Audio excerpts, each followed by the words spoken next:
Bonjour, ceci est le cours de la classe de terminale 2S3 pour le mercredi 3 juin. On passe à la correction de l'exercice numéro 12. Vous aviez A, B, C, D, E, F, G, H qui était un cube d'arête 1. I était le milieu de AB. J était le milieu de HG. K était le centre de la face BCGF. Et on choisit le repère orthonormé D, DA, DC, DH. On vous demande de démontrer que le vecteur EK est normal au plan DIJ. Donc la première chose à faire, c'est de donner les coordonnées du vecteur EK. Donc ici, le point E, pour avoir ses coordonnées, on regarde le repère. Donc ici, on va dessiner le repère de façon un peu plus visible. Donc, hop. Pour le repère, on va avoir le repère DDA, alors D, DA, DC, DH. Et donc dans ce repère, le point E va avoir pour coordonnées 1, 0, 1. Le point K, lui, va avoir pour coordonnées, alors on doit avancer d'un demi vecteur ici, d'un vecteur complet ici et d'un demi vers le haut. Donc ici, ça fait donc 1 demi, 1, 1 demi. Et donc ça donne le vecteur EK de coordonnées 1 demi, 1, 1 demi, auquel on enlève les coordonnées de E, 1, 0, 1, ce qui fait le vecteur EK de coordonnées 1 demi moins 1, ça fait moins 1 demi, 1 moins 0, ça fait 1, 1 demi moins 1, ça fait moins 1 demi. Pour démontrer que EK est normal au plan DIJ, il nous faut donc deux vecteurs de ce plan. Donc ici, on va prendre par exemple le vecteur DI. Alors le point D est le centre du repère, il est donc de coordonnées 0, 0, 0. Le point I est le milieu du segment AB, donc ses coordonnées sont donc 1, 1 demi, 0. Et donc on peut avoir directement le vecteur DI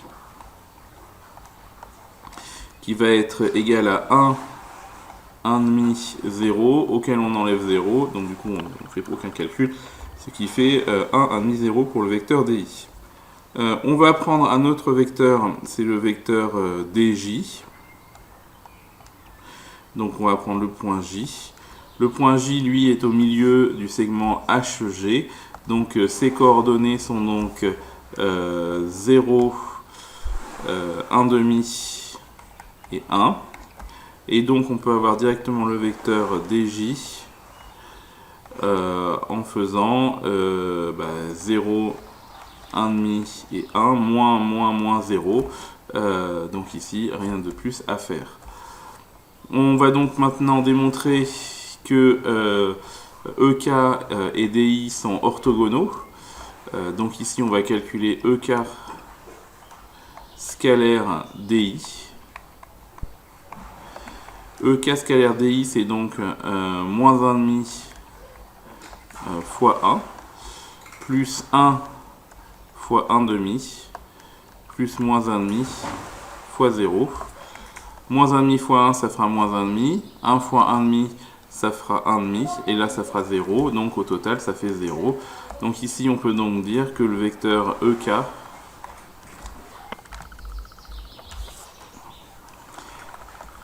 est orthogonal à DI.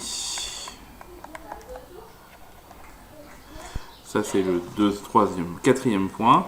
On fait la même chose pour le vecteur EK et le vecteur DJ. Donc EK scalaire DJ. EK scalaire DJ, c'est donc moins 1,5 fois 0, plus 1 fois 1 demi. Oula, ça c'est un 2. Moins 1 demi fois 1. Ici ça fait 0, là ça fait 1 demi, là ça fait moins 1 demi. Au total ça fait 0. Donc EK est orthogonal au vecteur DJ. Donc du coup, EK est orthogonal à deux vecteurs du plan DIJ. Il faut juste vérifier que ces deux vecteurs ne sont pas collinéaires. On regarde rapidement. Ici, on voit qu'on a par exemple la même ordonnée et qu'on n'a pas du tout les mêmes les abscisses ou cotes. Donc ici, les vecteurs DI et DJ ne sont pas collinéaires. Et donc, on va pouvoir dire que EK est orthogonal à deux vecteurs DI et DJ qui ne sont pas collinéaires. Donc, ça veut dire que EK est normal au plan DIJ. Donc ça, je vais l'écrire juste après. Conclusion. EK est orthogonal à deux vecteurs non collinéaires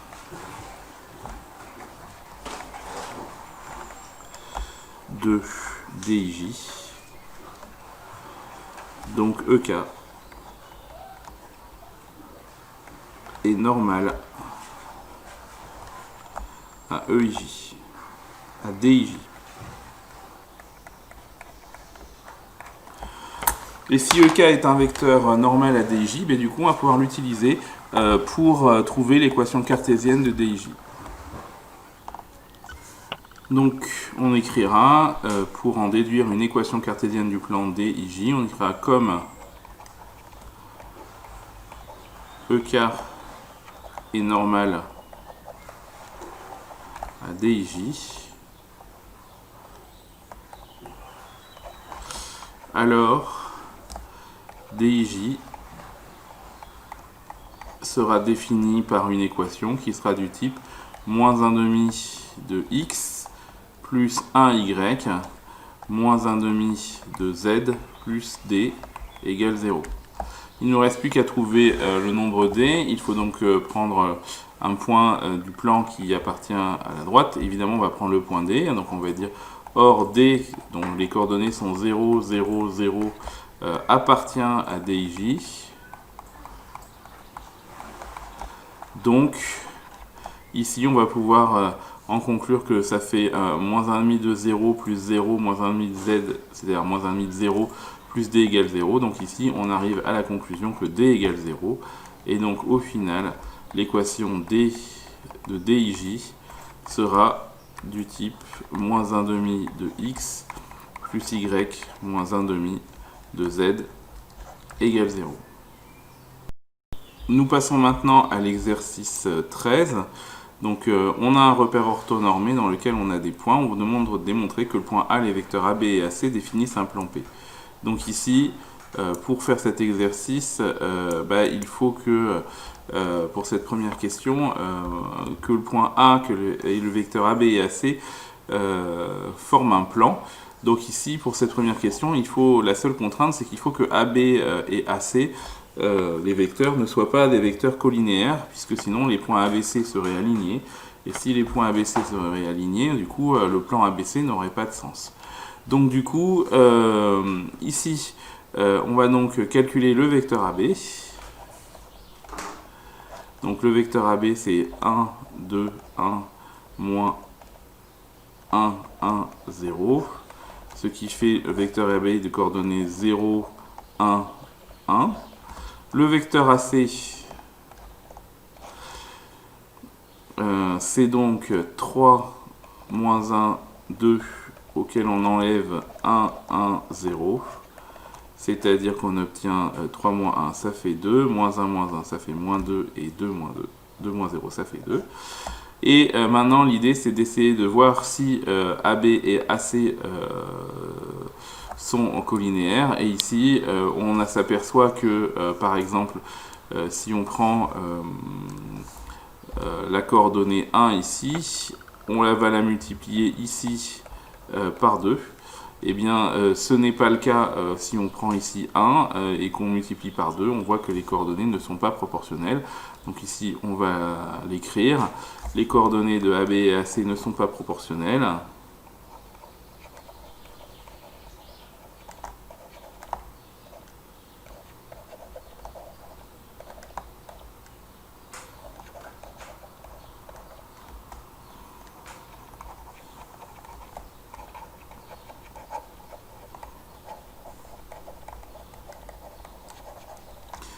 Donc ça implique que AB et AC ne sont pas collinéaires.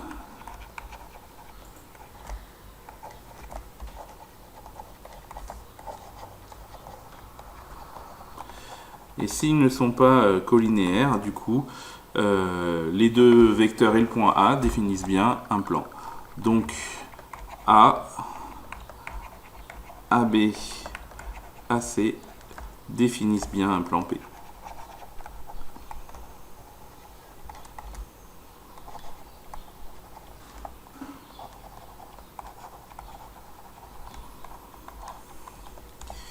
Deuxièmement, petit a, on demande de démontrer que si n de coordonnées x, y, z est un vecteur normal à P, alors ces coordonnées doivent vérifier le système y plus z égale 0, x moins y plus z égale 0. Donc ici, on appelle soit n, le vecteur de coordonnées x, y, z, un vecteur normal à P, et donc du coup, forcément, n est orthogonal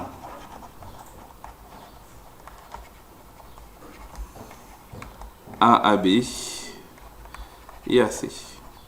Et du coup, on peut donc en déduire deux choses. La première, c'est que AB scalaire n va valoir 0. Ceci va être équivalent à dire alors AB scalaire n, ça fait 0 fois x, ça fait 0. 1 fois y, ça fait y. Plus 1 fois z, ça fait z. Doit être égal à 0. Donc on obtient la première équation du système. Et AC scalaire n doit être égal à 0 aussi. Ce qui veut dire qu'on obtient 2x moins 2y plus 2z qui doit être égal à 0. Et en divisant cette équation à droite et à gauche par 2, on obtient l'équation demandée, x moins y plus z égale 0. Donc, on a bien, si n est un vecteur directeur de coordonnées x, y, z, on a bien deux conditions qui sont réunies ici dans ce système. Y plus z doit être égal à 0, x moins y plus z doit être égal à 0. Nous passons à la question 2b. Il s'agit d'en déduire une équation cartésienne du plan P. Donc ici, pour avoir l'équation cartésienne de P, il faut connaître n. Donc je rappelle que n, il est de coordonnées x, y et z, et que les nombres x, y, z sont définis de la façon suivante. Y plus z égale 0, et x moins y plus z égale 0. Ce système pourrait être assimilé à un système un peu plus explicite. D'abord, prenez conscience qu'ici, vous avez un système de deux équations à trois inconnus, donc il n'est pas possible de trouver une solution unique, puisque pour trouver, on peut démontrer que pour trouver une solution unique à un système à trois inconnus, il faut au moins trois équations. Donc là, on n'en a que deux, donc ça, c'est pas possible.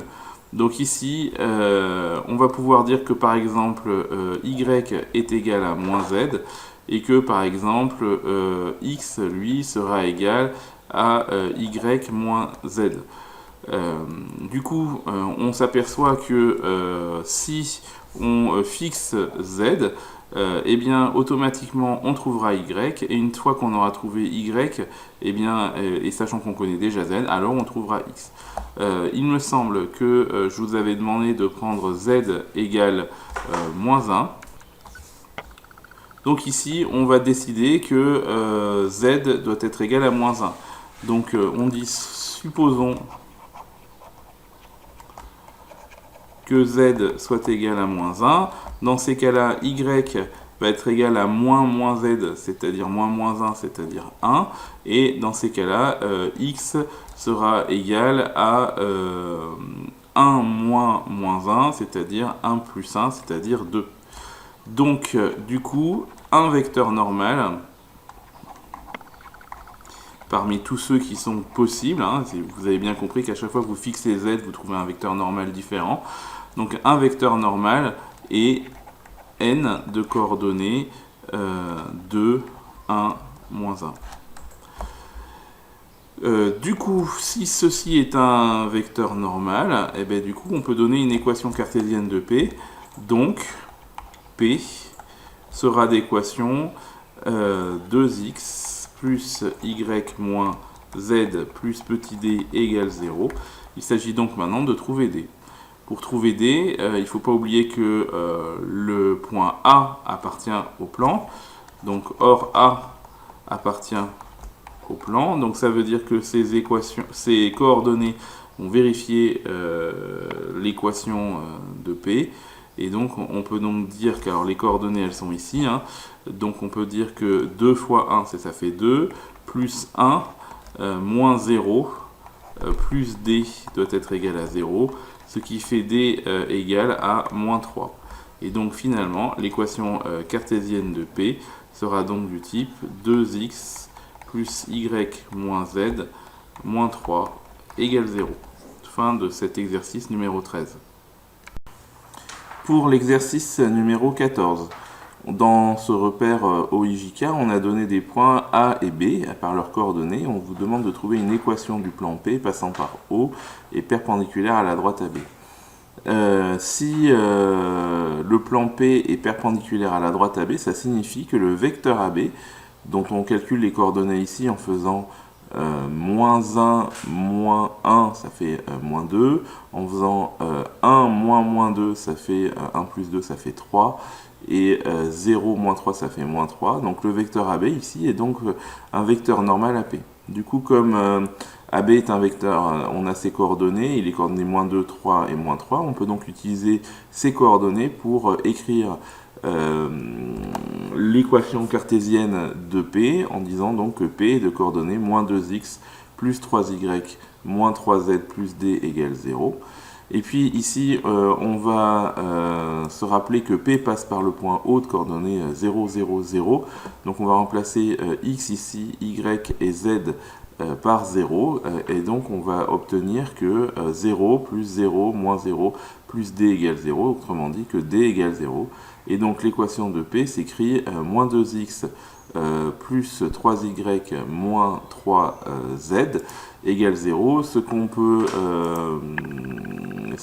changer en disant que c'est moins 2x moins 3y plus 3z égale 0 si on veut avoir un peu plus de signes positifs. Voilà pour l'exercice 14. Nous passons maintenant à la correction du numéro 15. On doit démontrer que le plan P d'équation 2x moins y plus z moins 8 est égal 0 et que la droite D, passant par le point A de coordonnées 3, moins 1, 0 et B, 1, moins 1, 1, se coupe en un point I dont vous calculez les coordonnées. Donc ici, pour savoir si, je rappelle, pour savoir si une droite vient couper un plan P, hein, donc par exemple en faisant un dessin de ce type-là, il faut donc regarder le vecteur normal du plan P, donc en voici un exemplaire, et le vecteur directeur de la droite D, donc en voici un exemplaire, et voir si en fait ils sont orthogonaux ou pas, puisque s'ils sont orthogonaux, alors la droite D elle sera ou parallèle ou confondue avec le plan P, et elle ne coupera pas le plan P en un point. Donc ici, soit n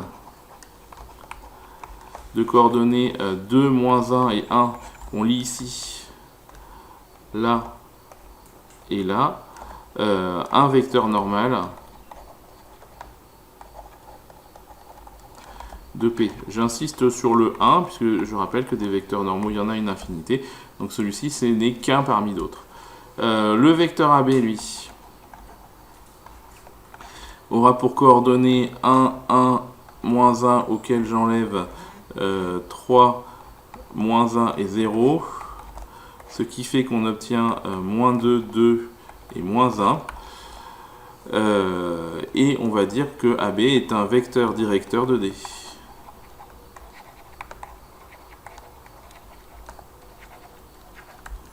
On va calculer n scalaire AB. N scalaire AB, c'est donc 2 fois moins 2, moins 1 fois 2, plus 1 fois moins 1. 2 fois moins 2, ça fait moins 4. Moins 1 fois 2, ça fait moins 2, donc ça fait au total déjà moins 6. fois moins 1, au total ça fait moins 7, et c'est donc différent de 0. Donc ça veut dire que D n'est ni parallèle ni séquente, non, ni parallèle ni confondu. Donc D n'est pas parallèle à P, ni confondu d'ailleurs, ni incluse plutôt, c'est pas confondu, hein, ni incluse. Donc il existe I tel que I soit égal à D inter P. Donc là, écrit un peu en langage mathématique, donc le point I est égal à l'ensemble D inter P, c'est-à-dire à l'intersection de la droite D et du point P. Donc là, on a montré l'existence du point I. Il va donc falloir maintenant calculer ses coordonnées. Pour déterminer les coordonnées du point I, le point d'intersection entre AB et P, il nous faut l'équation paramétrique de AB. Puisque, je rappelle, on n'a pas d'équation cartésienne de la droite AB dans l'espace. Donc ici, l'équation cartésienne de la droite AB, il faut le vecteur directeur qu'on a déjà ici. Il faut le point A, par exemple. Donc on peut directement donner l'équation paramétrique de AB. Donc AB est défini par, on met une accolade, on met X, Y, Z. Et on va mettre les coordonnées du point d'attache. Donc ici on a décidé que c'était A. Donc ici on va mettre 3, moins 1 et 0. Plus les coordonnées du vecteur directeur, c'est-à-dire le vecteur AB, fois T. Donc ici moins 2T, plus 2T et moins T, avec ici bien sûr le paramètre T qui appartient à R. Donc I, si on lui donne pour coordonnées X, Y, Z, est tel que, on va avoir 4 équations en tout, que telle que X égale 3 moins 2T, Y soit égal à moins 1 plus 2T, Z soit égal à moins T, et bien sûr, comme il appartient au plan, il faut que 2x moins y plus z moins 8 soit égal à 0. Du coup, on va pouvoir injecter le x qui est ici. On va pouvoir injecter le y qui est ici. Et on va pouvoir injecter le z qui est ici. Ce qui fait qu'on va pouvoir en gros substituer x, y et z par des choses qui ne contiennent que t et donc résoudre. Donc on peut finaliser le calcul. Ça fait donc 2 facteurs de 3 moins 2t, moins 1 plus 2t, plus moins t, moins 8 qui doit être égal à 0. On développe, ça fait 6 moins 4t plus 1 moins 2t moins t moins 8 égale 0. On regroupe tout ça. 6 plus 1, ça fait 7. 7 moins 8, ça fait moins 1. Donc passer de l'autre côté, ça fera 1. Ici, moins 4t, moins 2t, ça fait moins 6t. Moins 6t, moins t, ça fait moins 7t. Donc ça fait t égale 1 sur moins 7, donc moins 1 septième. Maintenant qu'on sait que t égale moins 1 septième, on va pouvoir calculer en utilisant les 3 premières équations ici, on va pouvoir calculer x, y, z. Donc au final, comme t égale moins 1 septième, du coup, x va être égal à 3 moins 2 fois moins 1 septième. Donc ceci, ça fait 3 plus 2 septièmes. Quand on met au même dénominateur, 7 fois 3, ça fait 21. 21 et 2, ça fait 23 septièmes pour x. Pour y, on va écrire que c'est égal à moins 1 plus 2 fois moins 1 septième. C'est-à-dire que c'est égal à moins 1 moins 2 sur 7. Et au final, en mettant le même dénominateur, ça va faire moins 7 sur 7, ça va faire moins 9 sur 7. Et enfin, z. va être égal à moins t, c'est-à-dire moins 1 septième, ça fait moins 1 septième, ça fait plus 1 septième. Conclusion, donc I sera de coordonnées 23 sur 7 pour l'abscisse, moins 9 sur 7 pour l'ordonnée et 1 sur 7 pour la cote. Nous passons maintenant à la correction de l'exercice numéro 17. Il s'agit d'étudier la position relative de la droite D d'équation paramétrique x égale moins 8 plus 2t, y est égal à 7 moins t, et z est égal à 6 plus t. Et avec celle du plan P d'équation, lui, 2x plus 3y moins z plus 4 égale 0, donc équation paramétrique de droite contre équation cartésienne de plan. Pour savoir tout de suite s'ils sont parallèles, confondus ou séquents, il faut aller récupérer le vecteur directeur de la droite D. Donc le vecteur directeur de la droite D, donc ici on va dire DA pour vecteur directeur, on va dire U, dont les coordonnées se lisent dans les coefficients de T, donc ici, là et là. Donc on peut donc dire que le coefficient directeur c'est 2, moins 1, 1. On va appeler n qui va être de coordonnées, et n c'est le vecteur normal. Donc ici le vecteur normal, on va récupérer ses valeurs. Ici 2, plus 3, moins 1. Donc n de coordonnées 2, plus 3, moins 1. Pourquoi je l'écris en vert? Mystère. Donc 2 plus 3 moins 1 est un vecteur normal de P.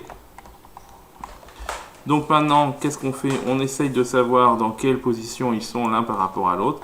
Premièrement, sont-ils orthogonaux? Donc U scalaire n. U scalaire n, c'est donc 2 fois 2 plus 3 fois... enfin, moins 1 fois 3, en étant dans l'ordre de ce que j'écris, moins 1 fois 3, plus 1 fois moins 1. Combien cela fait-il? Ça fait 4, là ça fait moins 3, là ça fait moins 1. 4 moins 3 moins 1, ça fait 0.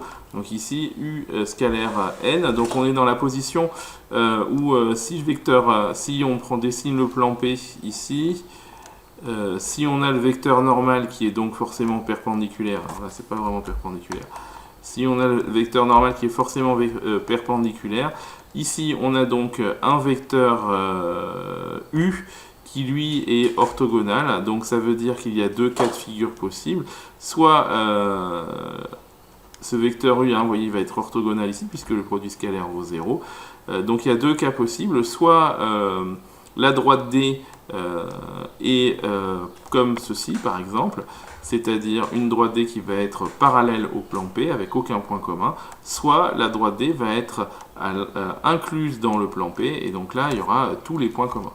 Donc ici il va falloir qu'on arrive à déterminer ça. Donc il s'agit de savoir si cette droite et ce plan ont des points communs ou pas. Soit ils en ont, soit la droite D est entièrement incluse et tous les points seront communs, soit il n'y a aucun point commun. Donc ici, on va donc finir par conclure déjà. Donc on peut dire que donc D et P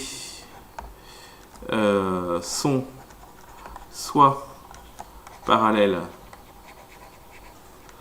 soit inclus l'un dans l'autre. Alors c'est très mal dit. On va changer ça. Donc hop, soit... Ah non, c'est pas ce que je voulais faire. Hop, très très mal écrit. Donc soit D est parallèle à P, soit D est incluse dans P. Voilà, c'est ça qu'il faut dire. Donc deux cas de figure, hein, soit D est incluse ici, soit D est parallèle. Et la différence entre les deux, c'est qu'il n'y a aucun point commun dans un cas et tous les autres points sont communs dans l'autre cas. Donc ici, on passe à la deuxième partie pour savoir comment faire. Donc on va imaginer qu'il existe un point M d'intersection entre les deux. Alors soit M de coordonnées x, y, z, tel que M serait égal à P inter D. Donc ça veut donc dire que, en l'occurrence, x serait égal à moins 8 plus 2t, y serait égal à 7 moins t, et z serait égal à 6 plus t parce que m appartient à la droite D, et que en même temps, 2x plus 3y moins z plus 4 serait égal à 0 puisque m appartient aussi au point P. Du coup, de ces quatre équations, on peut en tirer une cinquième. Donc ici, on peut dire alors. Alors, ça veut dire que 2 facteurs de moins 8 plus 2t, plus 3 facteurs de 7 moins t, moins 6 plus t, plus 4 doit être égal à 0.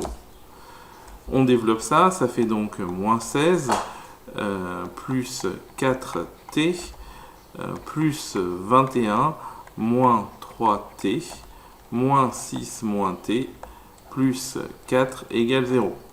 On regroupe les t, donc ça fait 4t moins 3t moins 6t, moins t, donc ça fait au total 0t, donc il n'y a plus de t.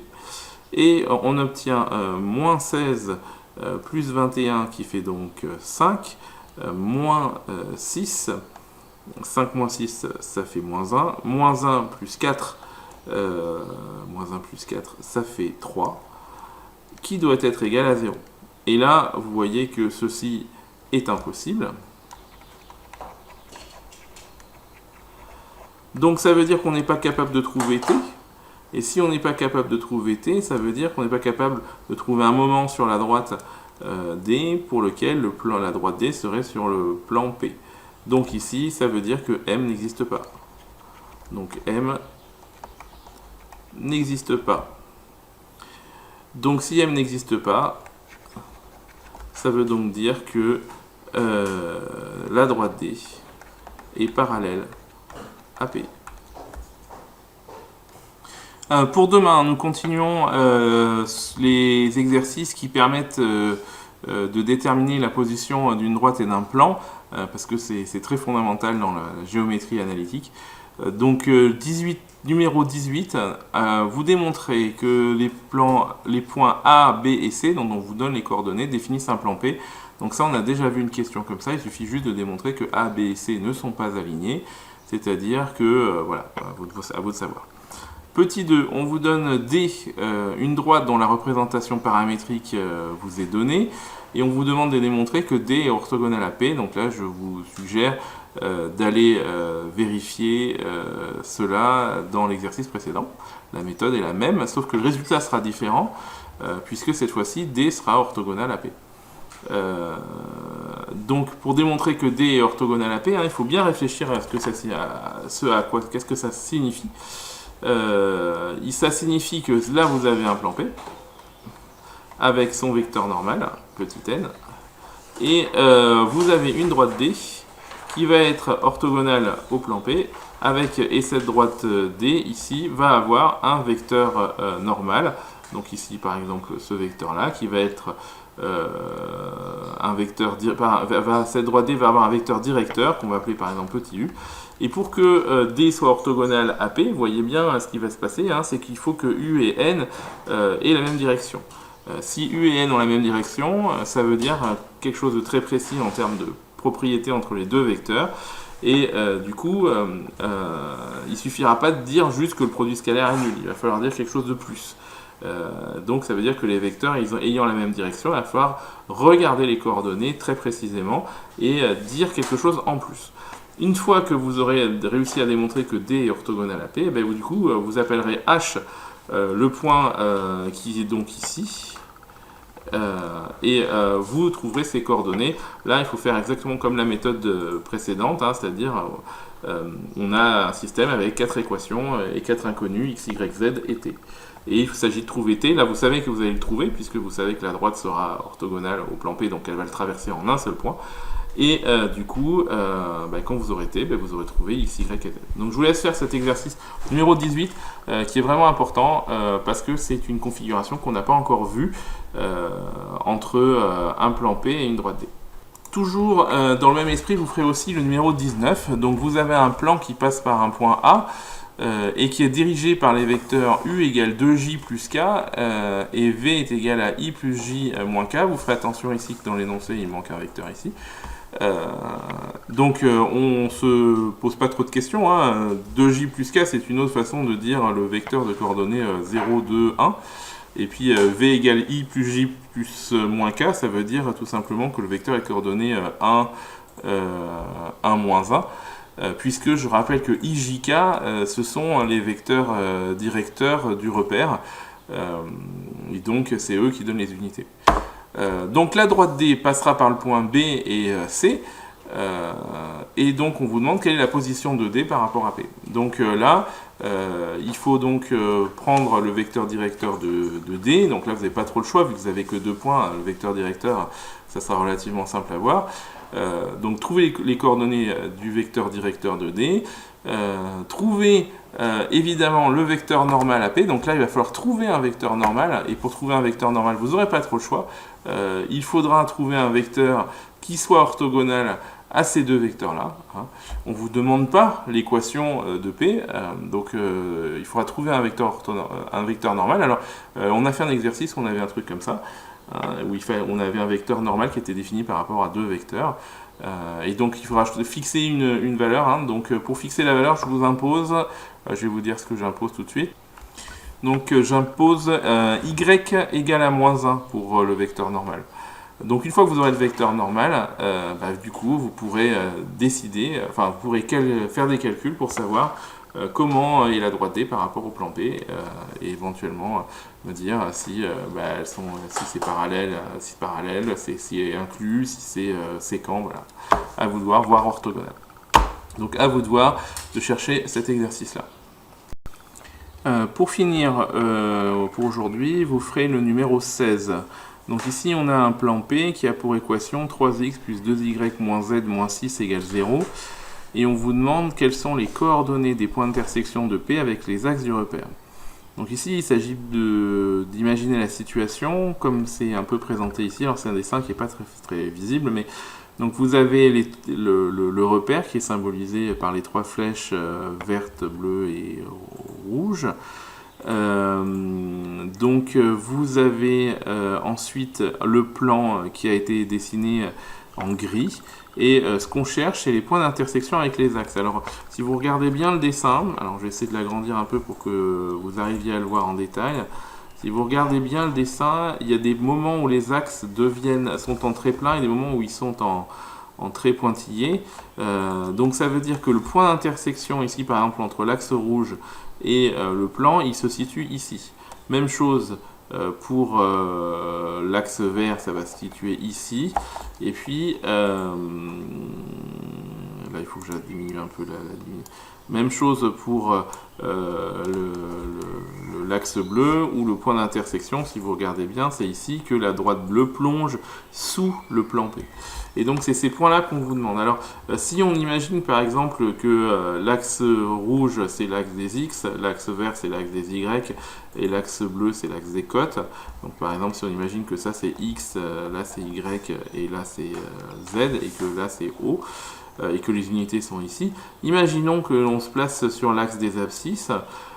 Sur l'axe des abscisses, en fait, quelle est la caractéristique des points qui sont sur l'axe des abscisses? Eh bien, on sait que l'abscisse de ce point va être très variable, puisqu'il va valoir x, mais qu'en revanche, ce point va avoir une ordonnée nulle, c'est-à-dire qu'ici, y va valoir 0, et va avoir une cote nulle, c'est-à-dire que z va être égal à 0. Donc du coup, si je prends mon équation, eh bien, si je dis que y, si je suis sur la droite rouge et que je dis que y égale 0 et z égale 0, bah, ça veut dire qu'ici dans mon équation cartésienne de plan, y vaut 0, z vaut 0, et du coup je peux trouver x, et trouver l'endroit où x, pour la valeur de x, donc du coup ça fait 3x moins 6 égale 0, ça fait 3x égale 2, enfin ça fait 3x égale 6, ça fait x égale 2. Et on retrouve bien là pour le point qui est ici. Donc ici, ce qu'on vous demande de bien comprendre, c'est que, alors je peux rédiger le premier, si m appartient à l'axe OX, donc l'axe des abscisses, hein, alors y égale 0 et z égale 0. Donc du coup, 3x plus 2 fois 0 moins 0 moins 6 doit être égal à 0, et donc du coup x égale à 6 sur 3 qui vaut 2. Voilà, donc ici on a trouvé x égale 2, et donc on peut donc dire que le point de coordonnées, alors on va lui donner un nom, on va l'appeler A, donc le point de coordonnées 2, 0, 0, c'est l'intersection du plan P et de l'axe OX, c'est-à-dire l'axe des abscisses. Et là, on met ça dans une accolade. Voilà, donc ça, je vous ai fait la première question, à vous de faire pour les deux autres axes, il suffit de réfléchir un petit peu. Voilà, fin du travail pour aujourd'hui, donc 3 exercices à faire qui sont quand même pas si courts que ça. Ces exercices, je vais vous mettre un QCM à faire dessus, et demain on attaque la position, les différentes positions entre des plans entre eux, hein, c'est-à-dire comment sont des plans entre eux et comment on peut voir ça par calcul dans un repère de l'espace. Voilà, à demain.